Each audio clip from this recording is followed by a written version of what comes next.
Ce territoire a la particularité d'avoir regroupé deux communautés de communes. Donc ces deux territoires représentent très bien l'agriculture mayonnaise avec une forte proportion d'élevage bovin, d'élevage laitier. Sur le territoire de Mayenne Communauté, les exploitations sont en dominante élevage laitier mixte. La communauté de communes du Mont des Avaloirs a la particularité, elle, d'être plutôt sur une dominante laitière et polyculture avec céréales. Il y a un groupe sur la commune de Courcité, un groupe qui fonctionne en GIE, groupe émergence. Ce groupe a déjà travaillé sur plusieurs points, le réchauffement climatique, donc un enjeu sur l'environnement et aussi sur les énergies. Nous accompagnons sur le territoire des agriculteurs qui se sont organisés autour de Courcité pour travailler sur les pistes d'adaptation de leurs exploitations au changement climatique. Donc c'est un groupe qui souhaite s'organiser en groupement d'intérêt environnemental et économique. Donc actuellement, il travaille avec les conseillers de la Chambre d'agriculture pour constituer ce groupe.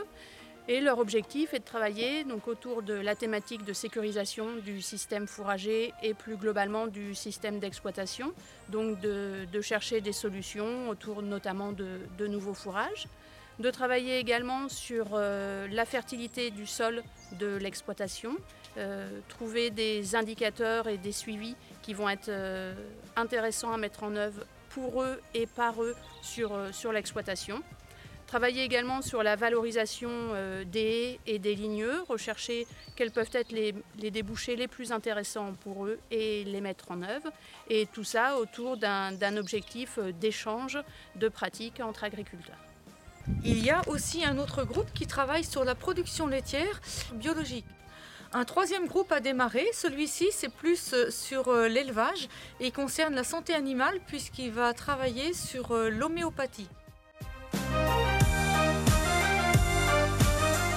Le PAT a pour objet de faire mettre en relation des agriculteurs, producteurs, et qu'ils puissent valoriser leurs produits au travers d'un réseau local, départemental, via les collectivités.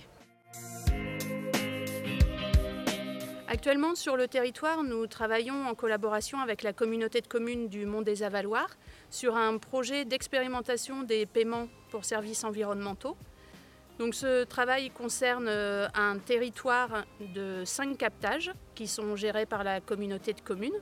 Donc ça représente 230 hectares et 27 exploitations.